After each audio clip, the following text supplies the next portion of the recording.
The first thing I noticed on my birthday was the silence. No alarms. No reactor hum echoing through the corridors of the diplomatic wing. No guards shifting their plasma rifles outside my quarters. On Virex Prime, silence usually meant something had gone wrong. I opened my eyes slowly, staring up at the curved crystalline ceiling. Soft bioluminescent patterns pulsed overhead, shifting colors in time with my heartbeat. The alien architects had designed the palace to respond to the emotions of its occupants. Right now, it glowed a cautious blue. I sat up on the edge of the sleeping platform and exhaled. 32.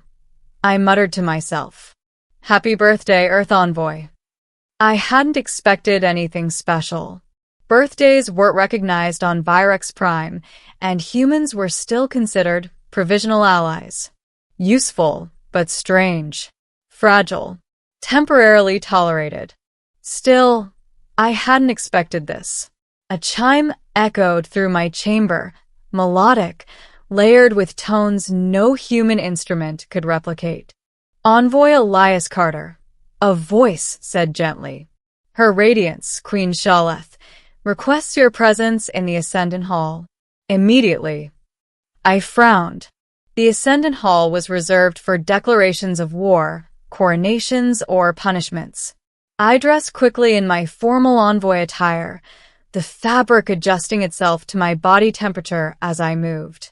When the doors parted, 2 Virexian guards stood waiting. Their 4 eyes focused on me with unsettling precision. This way, one of them said. The walk through the palace felt different that day. The corridors shimmered gold instead of their usual silver. Tall banners hung from the archways, embroidered with symbols I didn't recognize. Ancient sigils, maybe. When we reached the massive doors of the Ascendant Hall, they opened without a sound, and every breath left my lungs. The hall was full. High council members lined the circular tiers, their elaborate crests marking their ranks. Nobles, generals, scholars. Even off-world delegates, beings from species that barely acknowledged humans, were present. At the center of it all sat Queen Shaleth. She was even more imposing than usual, her iridescent armor reflecting the light like liquid starlight. Her crown hovered above her head, held aloft by gravitic fields. When she looked at me, the entire hall fell silent. Envoy Carter, she said. Step forward. I did, my pulse hammering. You are aware, she continued, that today marks the anniversary of your emergence into existence. I blinked. You know about birthdays? A ripple of amusement passed through the council. I know many things, the Queen replied, including the fact that you believe this date to be insignificant.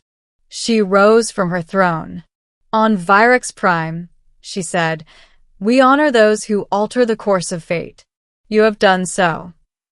My mind raced. Had I violated some protocol without realizing it? You negotiated peace between 3 rival clans, she continued. You prevented the collapse of the Helix Gates. You stood unarmed before my generals and spoke truth. She stepped closer, towering over me. For these reasons, she said, you are no longer merely an envoy. The hall lights flared brighter. Today, Queen Shaleth declared, you are named bonded ally of the Virexian crown. Gasps echoed around the chamber. I barely had time to process that before she raised one elegant hand. Bring them. 2 figures emerged from behind the throne. They were Virexian women, tall, luminous, their skin patterned with soft, shifting hues. Both wore ceremonial markings along their arms and necks, symbols of lineage and honor. But they couldn't have been more different. The first had eyes like burning amber, her posture rigid, her expression unreadable. The second's gaze was softer, curious, her bioluminescence glowing faintly lavender. Queen, I said carefully, may I ask what this means? Shaleth's lips curved in a knowing smile. Among my people, she said, a bonded ally is not secured by treaties alone. She gestured to the two women. These are Lady Karen of the Solar Clade, she said, indicating the amber-eyed warrior, and Scholar Illis of the Luminous Archive. Both bowed to me. They are pledged to you, the Queen continued, as companions, cultural liaisons, and protectors. My brain short-circuited. You gave me 2 alien women for my birthday? A murmur swept through the hall. Shaleth tilted her head. You interpret this as a gift. I don't know how else to. They are not property, she interrupted sharply. They are honored representatives of my world. Their bond with you signifies trust at the highest level. Karen's eyes met mine. There was no resentment there, only resolve. This bond, the Queen added, may be refused. Every eye in the hall fixed on me. I swallowed. If I refused, it would be seen as an insult, a rejection of unity, possibly the end of everything I'd worked for.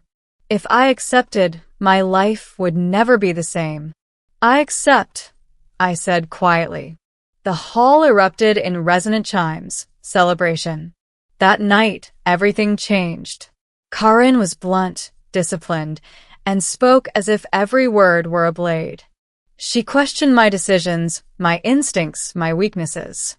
Illis, on the other hand, asked endless questions about Earth, music, rain, birthdays, the concept of cake. You celebrate survival, Illis said one evening, sitting across from me in my quarters. Another cycle lived. I guess we do, I replied. Karen watched silently from the doorway. Over the following weeks, the reality of the bond became clear. They accompanied me to every council meeting. When tensions rose, Karen's presence kept hostile delegates in check. When negotiations stalled, Illis found unexpected solutions buried in ancient texts. And slowly something else formed. Trust. One night, after a particularly brutal council session, Karen spoke quietly as we walked beneath the palace's artificial stars. I did not want this bond, she admitted. I stopped. Then why accept it? Because, she said, you do not rule through fear. You listen. Illis smiled softly. You make us feel seen. Then the crisis came. A rival empire accused the Virexians of manipulating human leadership. Evidence was fabricated. War loomed. During the emergency summit, weapons were charged, alliances strained. And Queen Shaleth turned to me. You are bonded ally, she said. Speak. I stood, heart pounding, Karen and Illis at my side. This bond, I said, was never about control.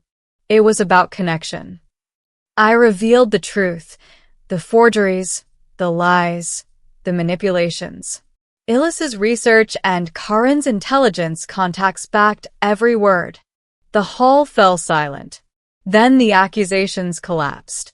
War was averted. Later, as the palace lights dimmed into peaceful hues, Queen Shaleth summoned me once more. You have honored the bond, she said. And them. Karen stood taller. Illis's glow warmed. What happens now? I asked. The Queen smiled. Now, she said, you choose your future. I looked at the two women beside me. No longer strangers, no longer symbols.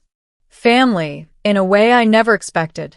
It's my birthday, I said softly. I think I'll start by living it. And for the first time since leaving Earth, I felt like I truly belonged among the stars.